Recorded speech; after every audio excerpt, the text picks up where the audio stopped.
Mod z1 का square plus mod z2 का square plus 2 real part of z1 z2 बार। सही है?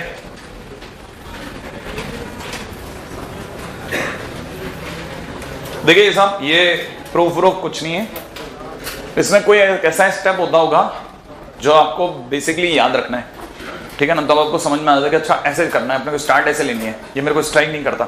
जैसे इसके अंदर अगर भाई देवे बात करी जाए तो मैं LHS उठा रहा हूँ, LHS को अगर मैंने उठाया तो ये देखेंगे z1 प्लस z2 का होल स्क्वायर लिखा है, देख लिया आपने?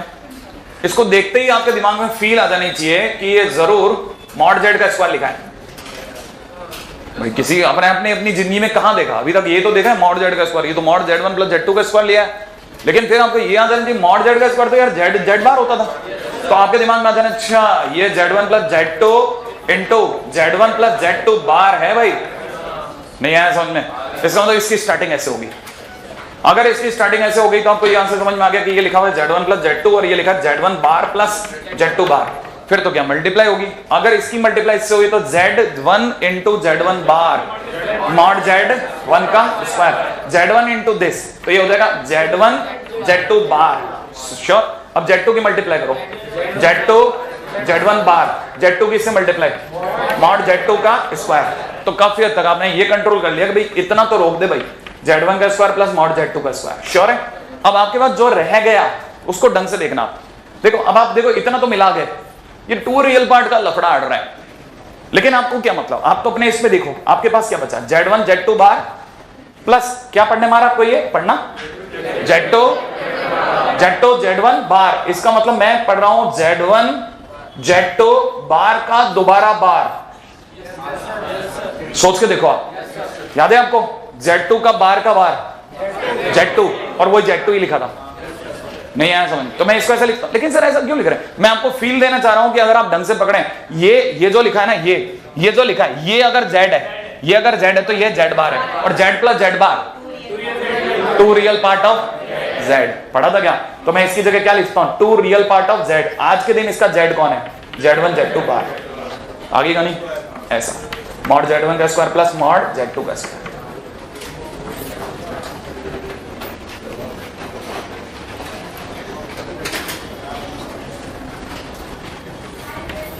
दो काम के रिजल्ट्स याद रह जाएं तो बढ़िया।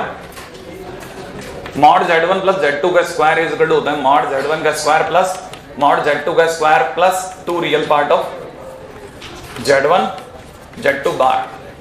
मॉड z1 का माइनस z2 का whole square is equal to mod z1 का स्क्वायर प्लस मॉड z2 का square plus minus 2 real part of z1 z2 बार।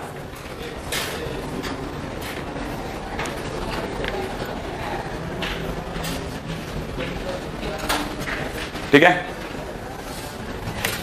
अब ये तमाम सब्जेक्टिव क्वेश्चंस करने के बाद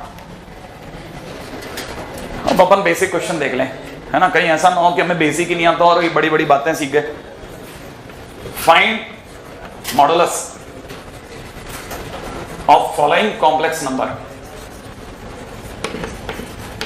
सही है भाई? पहला देख लेना, फिर मैं आपको दे दूंगा एक एक, आप अपनी तरफ से क्वेश्चन बना लेना भाई।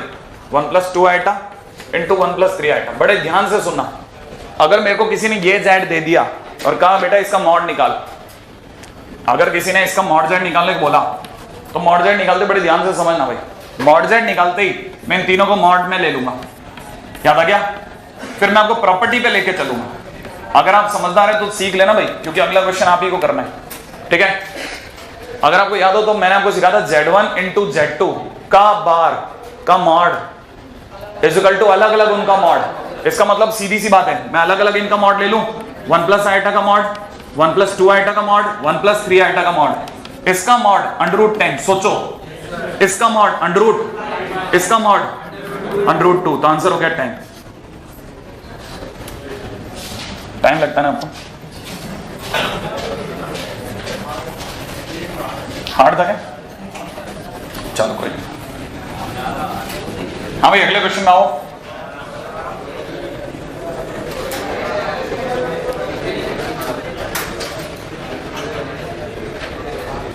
एक्चुअली क्या हम लोग बातें बातें करते तो मेरे को लगता है कि अब आप एक्टिव हो गए हो, तो मतलब लगता है खाली बैठे हो, चलो यही कर लें अपन।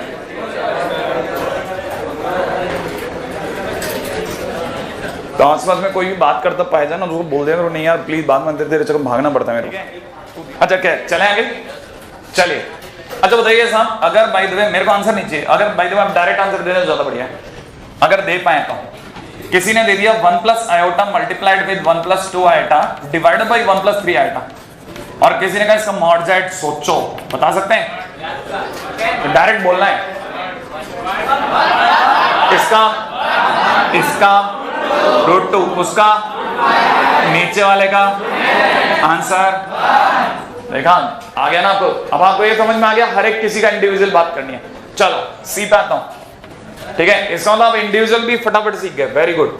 अगर किसी ने z इज इक्वल टू दे दिया, चलो ऐसे ही ले लेते हैं ना, किसी ने क्वेश्चन में दे दिया 1 माइनस आयोटा का whole square upon 1 plus 2 iota का mod is equal to question mark. बताओ क्या करना है? पहला काम अलग अलग और ऊपर वाले की पावर बाहर, ऊपर वाले की तो 1 माइनस आयोटा का होल स्क्वायर कर दूं अपॉन नीचे 1 प्लस 2 आयोटा कर दूं, नीचे वाले का आंसर बोलो रूट 5, चलो ऊपर वाले का बोलो रूट 2 का स्क्वायर, सही है क्या? तो आंसर बोलो 2 बाय रूट 5। चलो बढ़िया, नहीं है?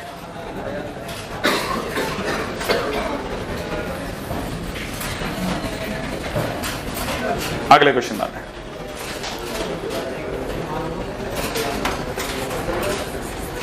z is equal to 1 plus cos 2 theta plus iota sine 2 theta, then mod z पूछ रहा है और थीटा की वैल्यू दे रखी है पाई बाय 2 से 3 पाई बाय 2। करिए।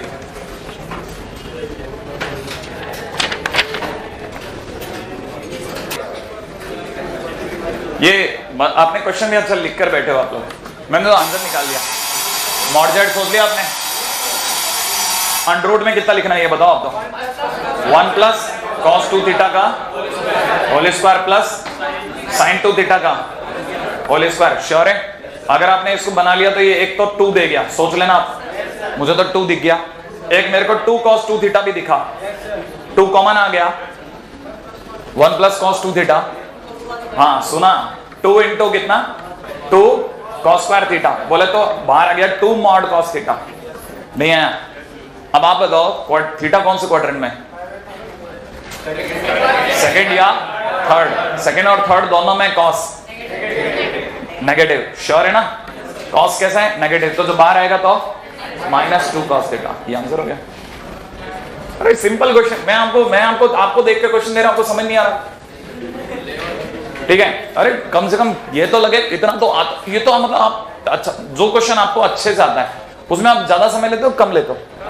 कम ले रहे हो, तो आप इतना फास्ट चला रहे हो खुद ब खुद। आप तो अभी 12th में तो हो, कौन सा 13 में हो, मैंने पहले तो देखा नहीं ना ये चैप्टर, तो भी आप इतना बढ़िया परफॉर्म कर रहे हो तो अपने आप पे गर्व करो ना, आप तो अपने आप पे शक करने लग जाते हो, ठीक है? बाद में, ठीक है? ठीक है। अगला क्वेश्चन आओ, अगला क्वेश्चन लिखिएगा, if Z1 and Z2 are non zero, ठीक है ना, complex number such that, question में दे रखा mod Z1 plus Z2 is equal to mod Z1 minus Z2, mod Z1 minus Z2, then Z1 upon Z2 is, पहला option purely real, क्या कहते हो आप? बी प्योरली इमेजिनरी, राइट है? C 0 and D सबका favourite none of these, one of these. हाँ जी भाई, अब बड़े ध्यान से सोचना कैसे स्टार्ट करना है। देखिए साहब बहुत सारी बातें हैं, ये तो आपको समझ में आ गया होगा, पहले इसको देखो आप, ये तो गिवन है, अगर ये गिवन है तो मैं अगली लाइन में आपके सामने लिखूंगा, आप में से देखें कितने लोग समझ जाएंगे। मॉड Z1 का स्क्वायर प्लस मॉड Z2 का square plus 2 real part of Z1 Z2 बार, याद आया क्या किया मैंने? दोनों साइड या एक साइड? एक साइड होता है क्या? दोनों साइड ही तो होगा। Z1 Z2 बार माइनस में कितना 2 real part of Z1 Z2 बार, फिर मैंने अगली लाइन में लिखा 4 real part of Z1 Z2 बार। समझ में आया आपको? इक्वल टू 0 नहीं आया? क्या किया मैंने? ये 2 से वो 2 काट दिए, इसको उधर ले गया, नहीं आया? अच्छा बताओ किसी का रियल पार्ट 0 है तो वो खुद कैसा है? Purely imaginary. इससे मतलब आपको ये तो समझ में आ गया होगा कि Z1 Z2 बार सर प्योरली इमेजिनरी, लेकिन पूछा तो कोई और था, आप कहां निकल आए? बात समझ में आ गई? और पूछा तो सर Z1 अपॉन Z2 था, आप ये किधर आ गए?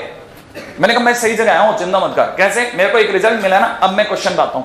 क्वेश्चन में मेरे से किसकी डिमांड करेगी? Z1 अपॉन Z2 की, सही है। और मेरे पास पड़ा है Z1 Z2 बार। क्या मैं Z1 अपॉन Z2 को Z1 Z2 bar upon Z2 Z2 बार लिख सकता हूं? अरे ऊपर नीचे Z2 बार से मल्टीप्लाई कर दिया। ये Z1 Z2 बार तो मेरे को नहीं पता, Z1 Z2 बार तो वैसे ही वैसा लिख रहा हूं, लेकिन नीचे वाला शायद मॉड Z2 का स्क्वायर है, नहीं आया। और मैंने शायद अभी थोड़ी देर पहले ही बताया था किसी का भी मॉड प्योरली रियल होता है, नहीं आया। कैसे होता है मेरे को नहीं याद आया। किसी को आपको पता है मॉड Z होता क्या है? एक्स स्क्वायर प्लस, क्या इसमें कोई आइटा का टर्म है क्या? तो इसका मतलब ये प्योरली रियल है। इसका मतलब नीचे वाला कैसा है? Purely real. अच्छा एक और बात बताओ, ऊपर वाला कैसा है? Z1 Z2 बार प्योरली इमेजिनरी। क्या ये बात सही है क्या? इमेजिनरी माने किसके टर्म्स में? और नीचे वाला रियल है। इसका मतलब ये कि आइटम में अगर नीचे वाले रियल का डिवाइड भी हो जाएगा तो भी आंसर आइटम में रहेगा या नहीं रहेगा? जैसे किसी ने 2 आइटम बाई 5 कर दिया, तो क्या इसे मैं 2/5 आइटम नहीं बोलूंगा? इसका मतलब कैसा है? ये कैसा निकला? रियल या इमेजिनरी? इसका आंसर इज इमेजिनरी। इसका मतलब प्योरली इमेजिनरी। अभी थोड़ी थोड़ी बात समझ में आई? यार अच्छा चैप्टर है, मतलब अच्छा चैप्टर, मतलब लिटरली अच्छा चैप्टर है। अगर आपको समझ में आने लग जाएगा ना, आपने क्वेश्चन की देखो प्रैक्टिस करनी पड़ती है। एक बार अगर आपके पकड़ में आ गया ना कि नहीं मेरे को चैप्टर अच्छा लग रहा है ना, मैं क्वेश्चन अगर मेरे को मिलते हैं मैं प्रैक्टिस कर करके ठीक कर दूंगा, तो आपको समझ में छोटे क्वेश्चन आप खटाखट बना दोगे। देखो ना ये चिरकुट क्वेश्चन सारे मैंने तो उठाए कब है बीच में जाकर के, कि चलो ये भी आपको स्वाद बता रहे हैं इनका भी, ठीक है। एक लास्ट खत्म करता हूं, ठीक है, क्योंकि है ना ये आपकी शीट में आपको ले चलेगा। इसके बाद अच्छा आपको प्रिपरेशन भी करने का, अरे यार चल कल करते हैं ना, ठीक है ना।